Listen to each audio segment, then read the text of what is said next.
People got hurt, stuff went on top of them, and it was a big explosion, and everything got dark, real dark, like snow.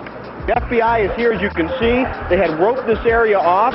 They were taking photographs and securing this area just prior to that huge explosion that we all heard and felt. Coming over our radio, get out of the area, the second tower is coming down. They tell you the second tower is coming? Yes, it's about to collapse. At 10:30, I tried to leave the building, but as soon as I got outside, I heard a second explosion and another rumble and more smoke and more dust. I ran inside the buildings, the chandelier shook, and again, black smoke filled the air. Within another 5 minutes, we were covered again with more silt and more dust. And then a fire marshal came in and said we had to leave because if there was a third explosion, this building might not last.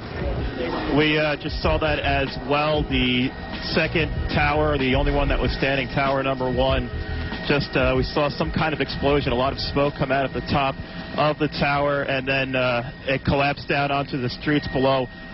David Lee, what can you tell us? John, just seconds ago there was a huge explosion, and it appears right now the second World Trade Tower has just collapsed.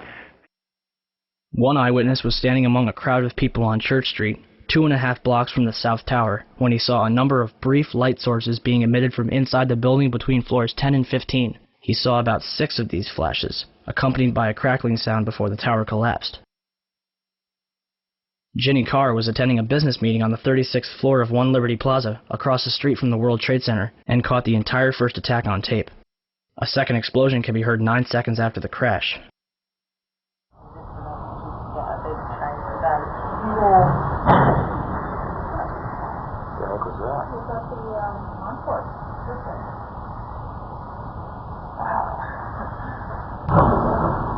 It sounds like something crashed. So what happened in the North Tower? Ask Willie Rodriguez. Willie, a janitor who worked in the World Trade Center for 20 years, was in sub-level 1 when the North Tower was hit. And all of a sudden we hear boom! I thought it was a generator that blew up on the basement. And I said to myself, oh my God, I think it's a generator. And I was going to verbalize it. When I finished saying that in my mind, I hear boom! Right on the top, pretty far away. So it was a difference between coming from the basement and coming from the top.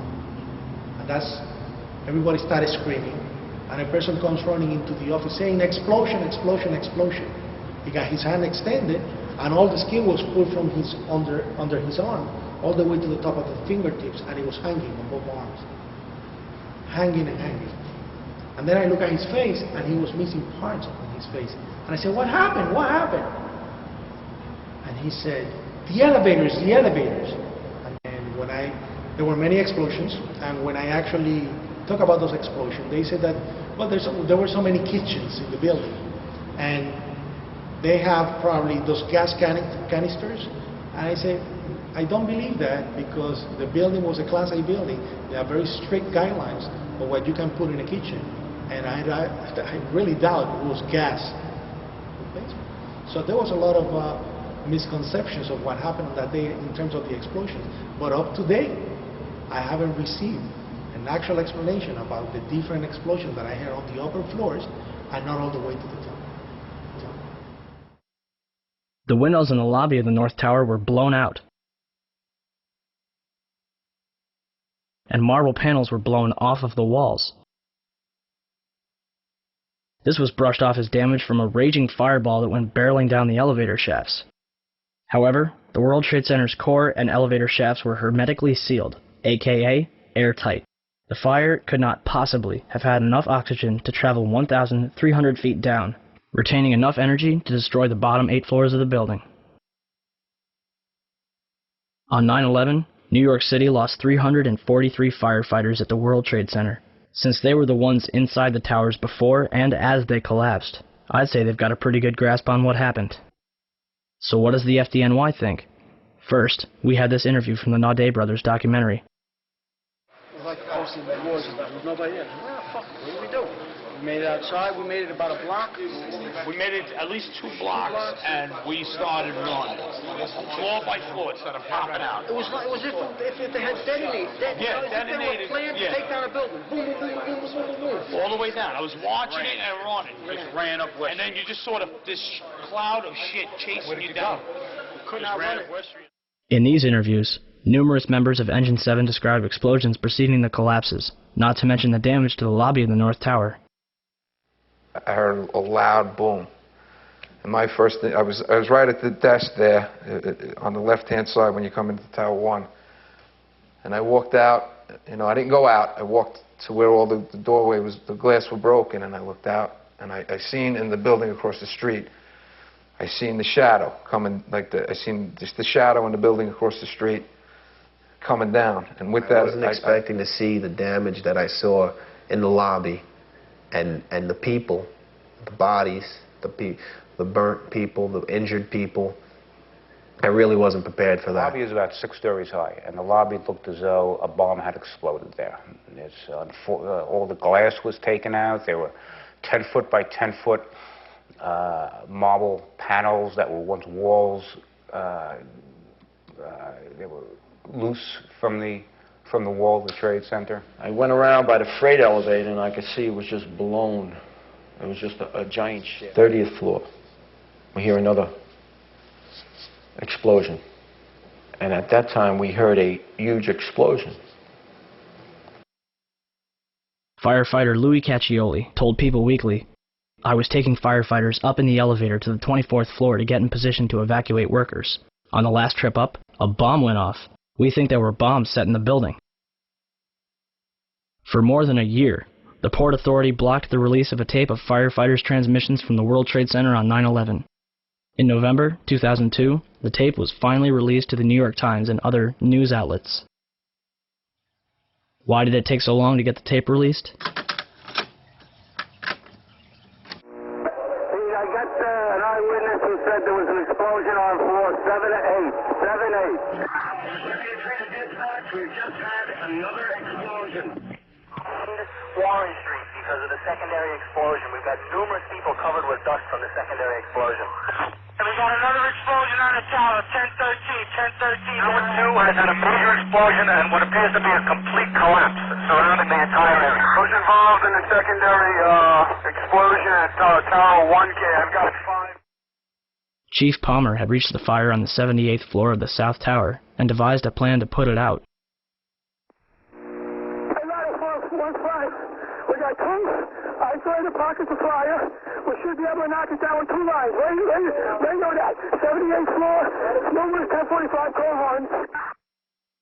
If the 78th floor was a raging inferno like the government would have us believe, then Palmer wouldn't have gotten as far as he did, and certainly wouldn't have been able to put it out. On August 12, 2005, an additional 15 hours of radio transmissions and transcripts of interviews with firefighters was finally released to the public. Firefighters described 2 events consistent with a controlled demolition: bright flashes from inside the building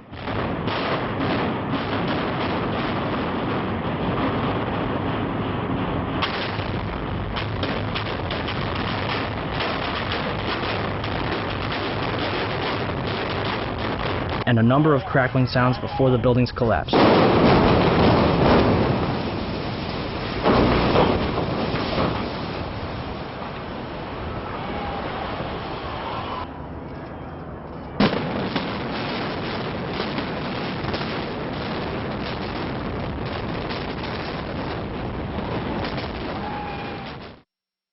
What does science have to say about the collapses? The collapse of the World Trade Center was picked up by Columbia University's observatory in Palisades, New York. The South Tower registered as a 2.1 earthquake. The North Tower registered as a 2.3 earthquake. Won Young Kim told Chris Bolin that their seismographs pick up underground explosions from a quarry 20 miles away. These blasts are caused by 80,000 pounds of ammonium nitrate and cause local earthquakes between magnitude 1 and 2. The 1993 bombing of the World Trade Center did not even register because it was not coupled to the ground. During the collapse, most of the energy of the falling debris was absorbed by the towers and the neighboring structures, converting them into rubble and dust or causing other damage, but not causing significant ground shaking. Mark Loiseau, the president of Controlled Demolition Incorporated, told the American Free Press that in the basements of the World Trade Center, where 47 central support columns connected to the bedrock, hot spots of literally molten steel were discovered more than a month after September 11th. These incredibly hot areas were found at the bottoms of the elevator shafts, down 7 basement levels.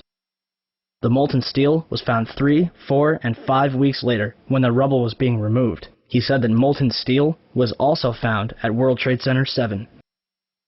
The highest temperature was in the east corner of the South Tower, where a temperature of 1,377 degrees Fahrenheit was recorded. The molten steel in the basement was more than double that temperature. Do you still think that jet fuel brought down the World Trade Center? In all the videos of the collapses, explosions can be seen bursting from the building 20 to 30 stories below the demolition wave. Here,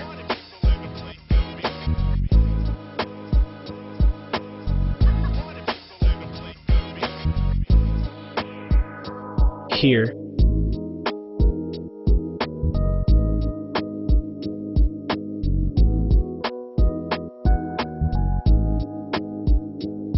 here,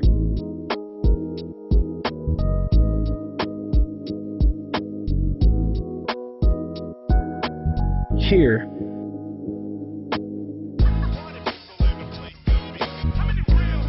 here,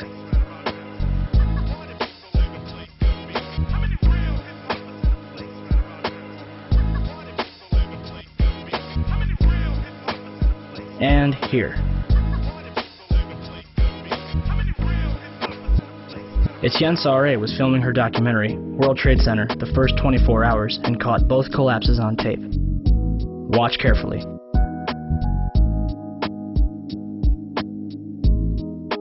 The tripod shakes 12 seconds before the North Tower begins collapsing. And something is knocked off the right-hand side of the building.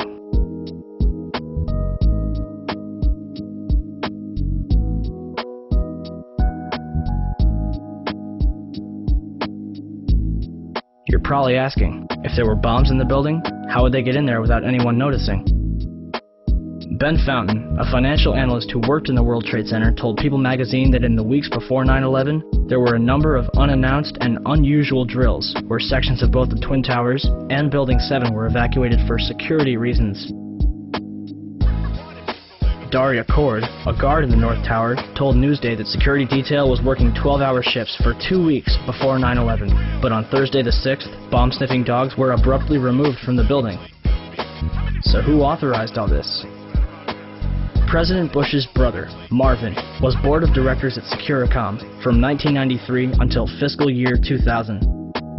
Securicom, now known as Stratasec, is an electronic security company backed by Kuwait American Corporation, which provided security for United Airlines, Dulles International Airport, and from the early 1990s up to the day of 9/11, the World Trade Center.